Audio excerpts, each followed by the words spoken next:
TGPS కు పూర్తి స్థాయి కమిటీని ఏర్పాటు చేస్తామని చెప్పారు.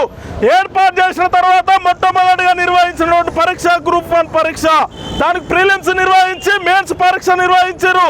దానికి సంబంధించి హాల్ టికెట్లు జారీ చేసినప్పటి నుంచి పరీక్ష నిర్వహించేంత వరకు, పరీక్ష నిర్వహించిన తర్వాత పేపర్లు దిద్దే వరకు మొత్తం కూడా తప్పుల తరగగా ఈరోజు టీజీపీఎస్సీ చేసింది. మొత్తం వివాదాల కేంద్ర బిందువుగా ఈరోజు అత్యున్నత కమిషన్ ఉన్నటువంటి టీజీపీఎస్సీ తయారైంది. కాబట్టి ఈరోజు టీజీపీఎస్సీని తక్షణమే ప్రక్షాళన చేయాలి. నిరుద్యోగులకు బహిరంగంగా క్షమాపణలు చెప్పాల్సిన అవసరం ఉంది. రాష్ట్ర ప్రభుత్వం టీజీపీఎస్సీ కమిషన్ ఈరోజు ఒక పూట తినక లక్షలాది రూపాయలు కోచింగ్ సెంటర్లలో పోసి చదువుకుంటూ ప్రిపరేషన్ అవుతున్నటువంటి నిరుద్యోగ యువత పట్ల ఒకవైపున రాష్ట్ర ప్రభుత్వం, మరొక వైపున టీజీపీఎస్ నిండా ముంచుతున్నటువంటి పరిస్థితి ఉన్నది. 2 సార్లు రద్దయినా కూడా టీజీపీఎస్ కి గుణపాఠం రాలేదు. ఈ రోజు నిరుద్యోగులను నిండా ముంచినటువంటి పరిస్థితి ఉన్నది. కాబట్టి ఎస్ఎఫ్ఐ తెలంగాణ రాష్ట్ర కమిటీలో ఒకటిగా డిమాండ్ చేస్తా ఉన్నాం. పారదర్శకంగా నియామకాలు చేపట్టాలి. నిపుణులైనటువంటి సబ్జెక్ట్ అవగాహన ఉన్నటువంటి ఎక్స్పర్ట్స్ తోని ఈరోజు పేపర్లను వాల్యుయేషన్ చేయించాలి. కానీ ఈరోజు సబ్జెక్ట్లో నిపుణులను కాకుండా అది ఒక క్వశ్చన్ పేపర్ కు సంబంధం లేనటువంటి వాళ్ళని ఈరోజు వాల్యుయేషన్ చేసినటువంటి పరిస్థితి ఉన్నది. దీంతో లక్షలాది మంది నిరుద్యోగులతో ఈరోజు రోడ్డున పడ్డారు. కాబట్టి రాష్ట్ర ప్రభుత్వం పునరాలోచించి గ్రూప్ 1 పరీక్షను మళ్ళీ పెట్టాలని చెప్పేసి డిమాండ్ చేస్తా ఉన్నాం. లేని ఎడల రాష్ట్రంలో ఎక్కడికక్కడ ప్రభుత్వాన్ని స్తంభింపజేస్తామని చెప్పేసి డిమాండ్ చేస్తూ ఈ అవకాశం ఇచ్చిన మీ అందరికి ధన్యవాదాలు మిత్రులారా. గత అనేక సంవత్సరాలుగా గ్రూప్ పరీక్షలు నిర్వహించడంలో రాష్ట్ర ప్రభుత్వం ఘోరంగా వైఫల్యం చెందింది. గత 10 ఏళ్ల కాలంలో ఏనాడు కూడా గ్రూప్స్ పరీక్షల్ని పారదర్శకంగా నాణ్యతగా నిర్వహించలేకుండా అనేక రకాల లోపాలతోటి ఆ ప్రభుత్వం కొనసాగింది. అనేక లిటిగేషన్లతోటి, న్యాయపరమైన చిక్కులతోటి ప్రతిసారి కూడా గ్రూప్ పరీక్షలు వాయిదా పడటం, రద్దు కావడం అనేది జరిగింది. కాంగ్రెస్ పార్టీ అధికారంలోకి వస్తే ఏడాదికి 2 లక్షల ఉద్యోగాలు ఇస్తాం, మొదటి ఏడాదిలో 1 లక్ష ఉద్యోగాలు భర్తీ చేస్తాం, యూపీఎస్సీ తరహా పరీక్షలు నిర్వహిస్తామని చెప్పేసి హామీ ఇచ్చింది. అనేక రకాల హామీలు ఇచ్చింది. మేము గొప్పగా పరీక్షలు నిర్వహిస్తామని చెప్పేసి హామీ ఇచ్చింది.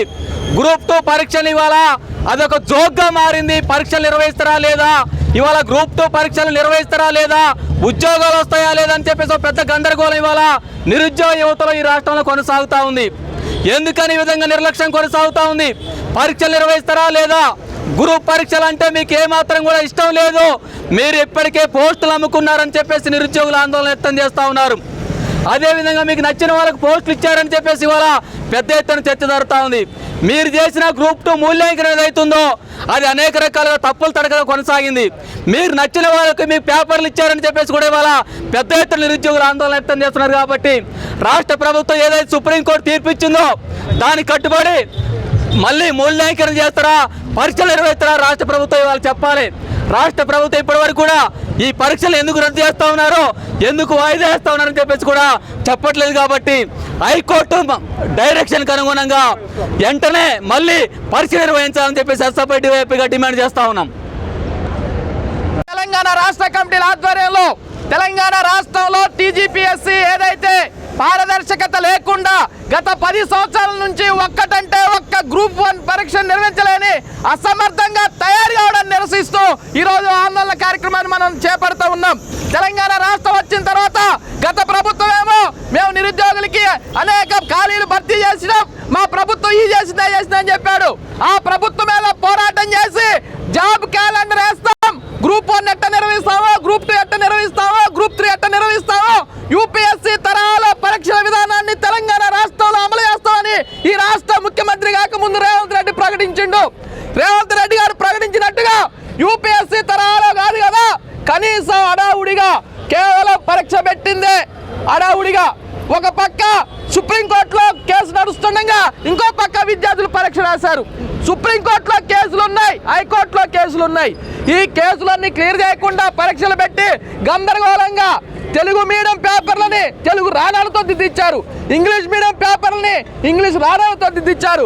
ఒక్క రోజుకి 70 నుంచి 80 పేపర్లు వాల్యుయేషన్ చేసి ఇంటర్మీడియట్ టు 10th క్లాస్లో కూడా ఒక్క రోజుకి ఒక వాల్యూయర్కి 20-30 పేపర్ల కంటే ఎక్కువ ఇయ్యరు.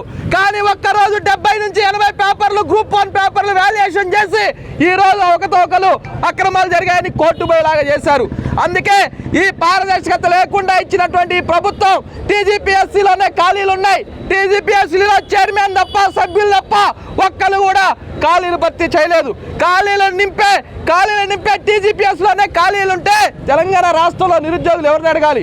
అందుకే తక్షణమే ప్రభుత్వం టీజీపీఎస్సీని ప్రక్షాళన చేయాలి, తక్షణం ఖాళీలు టీజీపీఎస్లో భర్తీ చేయాలి. ఈ గ్రూప్ 1 పరీక్షల అవకతవకల మీద సిబిఐ విచారణ జరిపించాలని ఎస్ఎఫ్ఐ డివైఎఫ్ఐ డిమాండ్ చేస్తూ, ఇది లేని పక్షంలో రేపు రాష్ట్ర వ్యాప్తంగా ఎస్ఎఫ్ఐ డివైఎఫ్ఐ ఆందోళన చేస్తాం.